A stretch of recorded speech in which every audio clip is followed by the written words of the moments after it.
first I build the bones and, like a bones of the house, but then I Mhm. decorate. So, like, Oh. the bones still have to hold the house together. But like if I were to look at what the original version of this looked like, it didn't look like this at all. You're listening to The Poetry Table, a segment of the Gather Poets podcast where I take you inside conversations with bold and gutsy poets, exploring the craft choices, the questions, and the lived experiences that shape their poems. I'm your host, Maria Giesbrecht, a poet and the founder of Gather Poets, a writing community for poets worldwide. My guest today is Kassandra Vilchis. Kassandra is a poet based in Minnesota, and her work thoughtfully examines themes of grief, womanhood, and generational relationships. She was recently shortlisted for the 2026 Central Avenue Poetry Prize, and her writing appears in Bending Genres Journal, Roy Rayat, The Passion Fruit Review, Ephemera, Roots and Runes Anthology, and the Upon Learning Anthology. Outside of writing, she spends time with her dog Thor and is dramatically lactose intolerant. Hi, Kassandra. Thank you so much for being here today. How are you doing this evening? I'm good. I'm cozy. I have a candle going, so it's just cozy evening. I love it. Poetry and cozy just go together, especially when it's freezing outside and the new year is upon us and we are talking about things that are trying to keep our souls warm when everything else is cold, I think. So true. Kassandra, we have a lot of questions and a lot of things to talk about your wonderful poem today, but I wanted to invite you to start us all off with the reading of it first. Would you like to read? I just had a mind blank. Would you like to read your poem "Swallowed Shapes" for us? Yes, I would. I was gonna fill in the blank for you, but came through. So this is Swallowed Shapes. I wake inside the whale's mouth, a dark cathedral of salt and bones. My body is unspooling, sloshing with small silver fish, floating in the underbelly of his tongue, with the starfish crown slipping down my brow. I try to speak, but only bubbles rise, phantoms of words I try to sculpt. I wonder if they too have been held tight, pressed into masks they never chose to wear. Mm. Ah, it's such a delight to hear you read that out loud and like really take your time with it. One of my favorite things about the way you read your poetry, Kassandra, is just how you kind of let each line have its moment. And I rarely feel that you rush through a poem. And this one is no exception. It's so beautiful.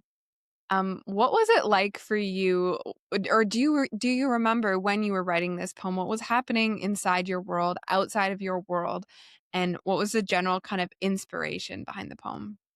So the inspiration actually came from a dream. I had this is from a dream of, in the dream, I am this person that is inside of a whale's mouth. And I'm a big whale fan. I live in, I live in Minnesota, so I'm nowhere near whales. Mhm.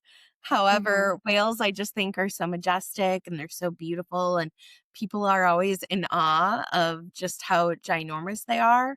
And they're just looked at as these beautiful creatures despite like their size, or in awe of their size rather.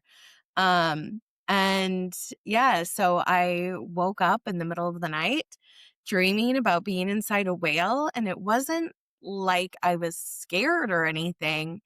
It was Mhm. just kind of nice. But it was also like, I don't know, just very beautiful.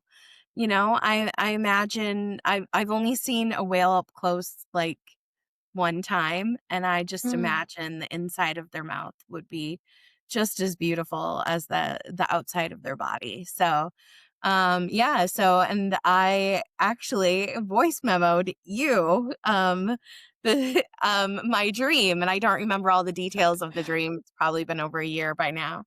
And I just, told you how I just thought it was really cool, and maybe Mhm. someday it'll be a poem. And then in Gather, I don't remember what the actual lesson was, but I had originally written the poem and then I went back to it about a year later and Mhm. started working on it and really just like shaped it for what it is today. So it really took me a year to write this poem that I Mhm. first dreamed about. So, It's so interesting how we write about something that happened like last night and it's so fleeting, it's so fickle, and then for a moment we find like some sort of stability in the poem writing, and then it can still take like a year later. mhm. And as if anyone's listening right now and they have received a voice memo from Cassandra, um, you're a very lucky person because Cassandra often sends beautifully long and delicious and delightful voice memos about her happenings. And Cassandra, I was thinking the other day, it's been a while since we voice memoed, so maybe we're due for a long one. Uh-oh. Uh-oh. Maybe it'll be this weekend after, the first gather session or the meet the poets, I can Yeah. give you my opinion on how it all went. Yeah, give me the good rundown. Yeah. No, but in all seriousness, I think it's such a beautiful dream poem. I don't Mhm. think I feel like in a poem I've said before, in a dream, but I don't know that I've ever like really let an entire poem embody a dream like your poem Mhm. does. So I'm very inspired by that. And I think you capture a feeling or a thought that only would happen in a dream. Mhm. And that's kind of unique. Like I don't think that I would like soberly. I mean, I'm saying sober as like I'm drunk in my sleep, but you know what I mean. Yeah, yeah. Um, I think awake, I'm not sure that I would have conjured that image. So I think that the image is so strong and so powerful, and it Mhm. probably happened because your guard was down when you're sleeping and you're like less prone to like your inhibitions are down, I think, when you're Yeah. sleeping.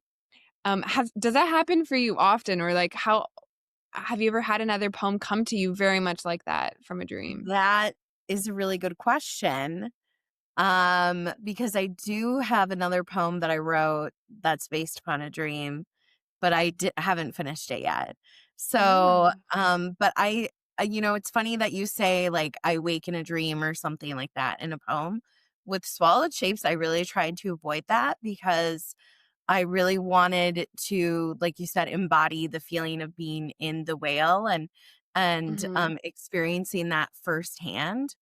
And I think as like a big like I enjoy like fantasy reading and like fantasy films you could say, but it's like to feel something that you wouldn't normally get to feel like fish Mhm.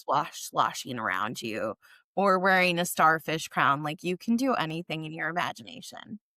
So, I love that. I wanna clip that part right there for Instagram. You can do anything in your imagination. you can. You can Yeah, be anybody too. absolutely. So I wanna talk about one specific word that I've been drooling over because I love it so much.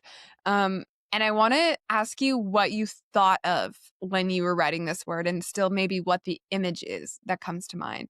And the word is unspooling. Oh. Okay, I really thought you were gonna say cathedral, so Ooh, I feel a little another good surprised, word. but, unspooling, so I feel like the reason why I chose unspooling is because I imagined that when I was waking up, when you kind of you sleep with Mm. all your whole body, like, rolled into to one, your arms tucked in, and I imagined like how would I wake up? Well, I would probably unspool from that, right? And so I Ah. when I wrote it the first time, I kind of talk about this a lot with gather folks. Like the first time I write is more like these are the bones, this is the structure of the poem. This is Mhm. the idea, but then when I go back and write it again, this is like the world. I'm building the world now. And Mm. so it probably first said, "I laid there." But like Yeah. that didn't tell you much, right? So how did you get up? How did you move? So the unspooling for me was really like I was thinking about like a ribbon inside of there. Or what would it be like to, you're waking up inside this whale and you're kind of moving. Like imagine you're in Mhm. Moby Dick and you're waking up Yeah. inside the whale and how would you do that with your body? Well, you would probably slowly unspool and Mhm. imagine the whole world above you, and what would that feeling be like? It would feel like magic or Yeah. terrifying depending upon who you are. So, It's so fascinating to hear you describe that image because it's so perfect, but it's also so accurate. And I mhm. think about my little kitten and how after a nap he definitely unspools. He gets his like arms Oh, in yeah, the just air and like stretches. Yeah. it's like we call it the big stretch, you know? and Yeah. but I think what you're describing is really interesting in that when you revise, you're actually aiming for um, a truer truth, maybe. You're Yeah. looking for a word that encapsulates something even more accurately than the original thought. Um, Mhm. and a lot of poets say like first thought, best thought. And some people say first thought, worst thought. So I'm curious, what do you think? Are you a first thought, worst thought, or Yeah. first thought, best thought? I think probably it depends on the poem because, Mm. like I said, I am definitely a first I build the bones and, like a bones of the house, but then I Hmm. decorate. So, like, Oh. the bones still have to hold the house together. But like if I were to look at what the original version of this looked like, it didn't look like this at all. In Mhm. my opinion, like it looked similar and it described the things, but it didn't tell the story. So Mm. I guess I would say it totally depends on the poem because sometimes you have the correct right idea on the first shot, but Mhm. maybe you can't get there right away with the right words. Yeah, and sometimes it takes a whole year for that to come, I Yeah, a think. whole year. It's wild to me. I love that you kind of honored that distance though, Cassandra, because I think sometimes we have an urgency to finish our drafts and finish our projects. And um Yeah. I think sometimes like what a poem needs definitely is it's not urgency. It's like a poem sometimes shies away and gets almost scared from urgency. Or mine do anyways. Like the other day I was going through some of my old drafts from years ago before I knew a thing about poetry. And I Mhm. realized like how voraciously I wrote towards poetry without knowing what poetry even was. And like the bones, you could say, to borrow your language, are Yeah. really, really sound, actually, and Mhm. sometimes I think it's like that initial instinct is actually really sound. It just, like you said, sometimes takes a bit of decorating the walls and Yeah. sprucing things up.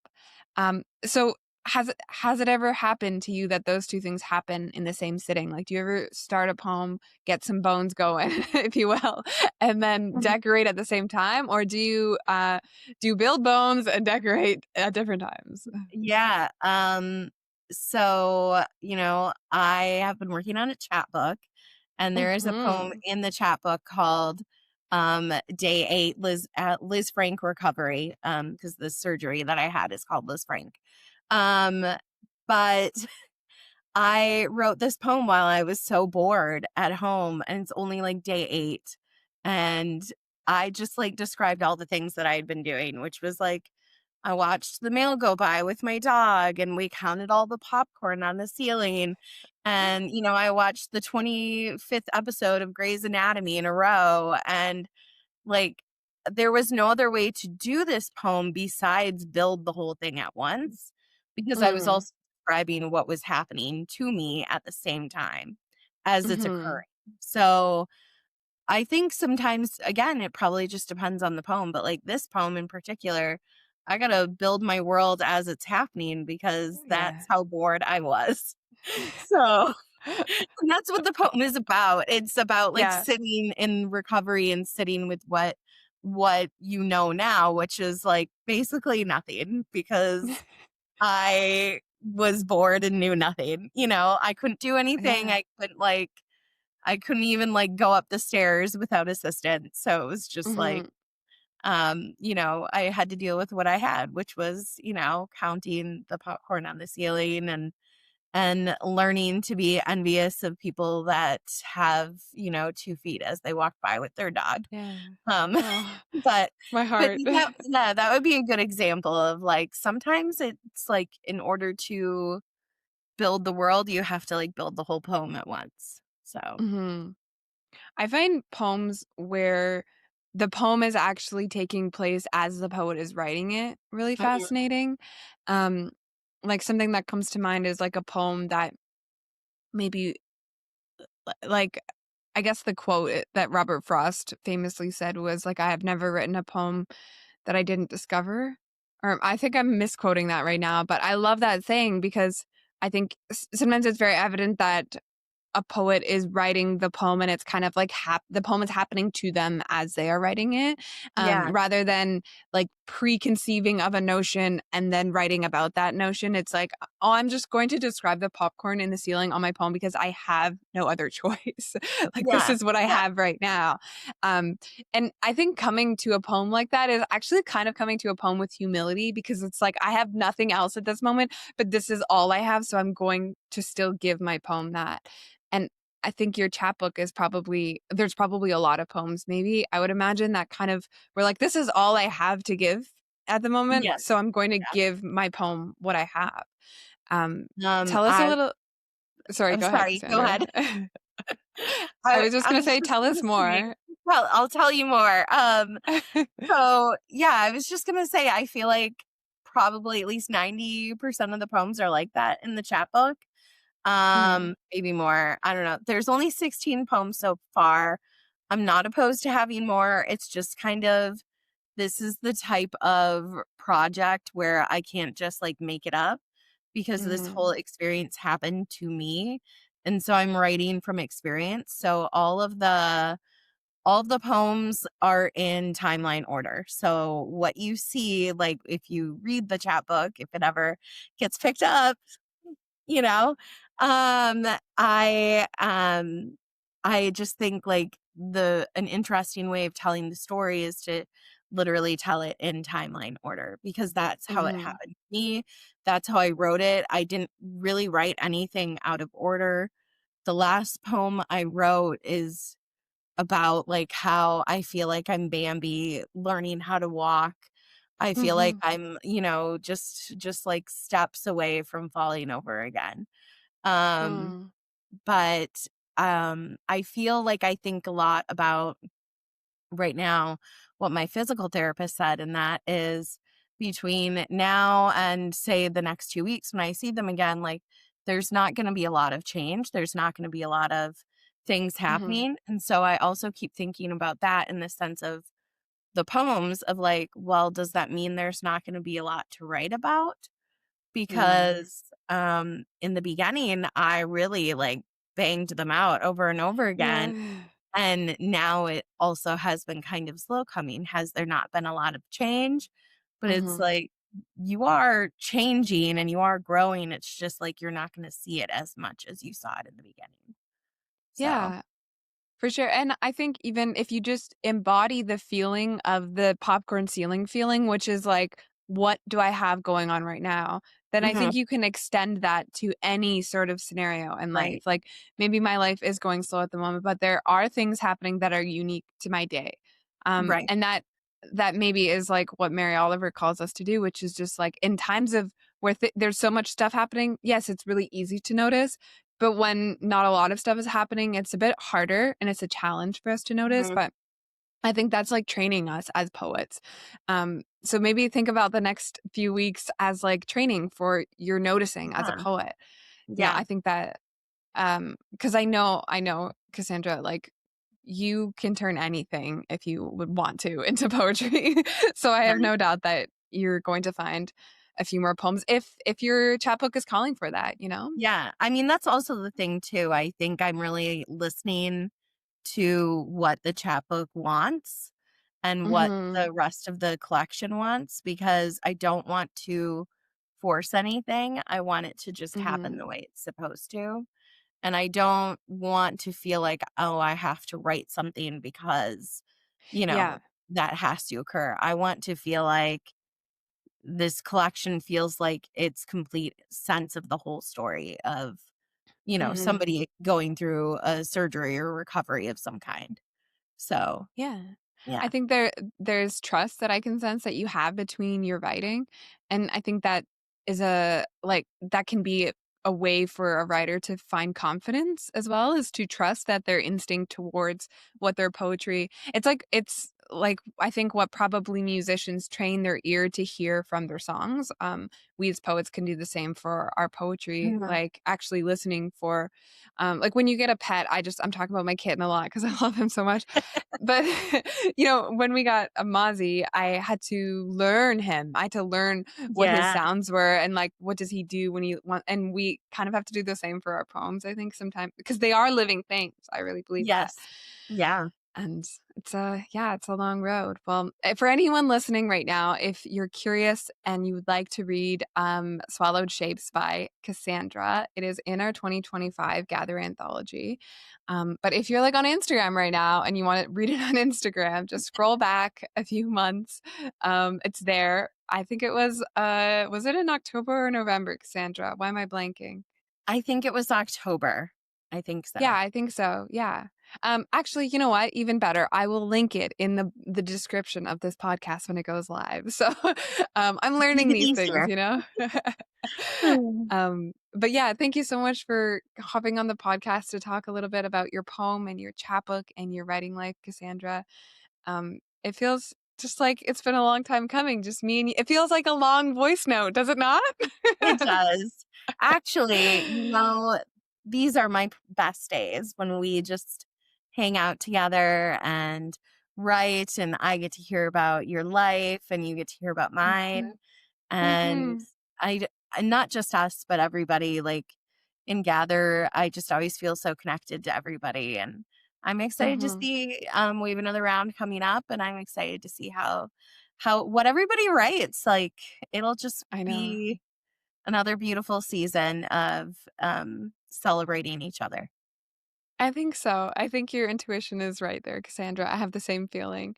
It's been really fun. Just like we've been poetry besties for a while now, Cassandra, and to chat on the Mhm. podcast just feels so lovely.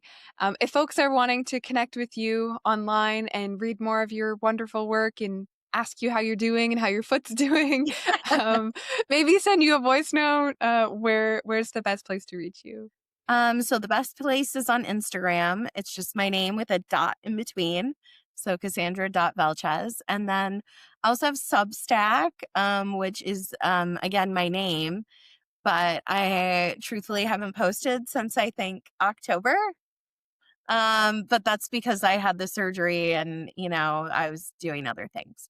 So maybe in 2026, that's a goal to get back to doing that. Yeah. Um, but yeah, that's where you can find me, and you can read my poems on Gather, Mm-hmm. and you can read it in the anthology too. Thank you for joining us for this episode of the Poetry Table. If you're curious about Gather, feel free to find us on Instagram at Gather Poets, and we look forward to connecting.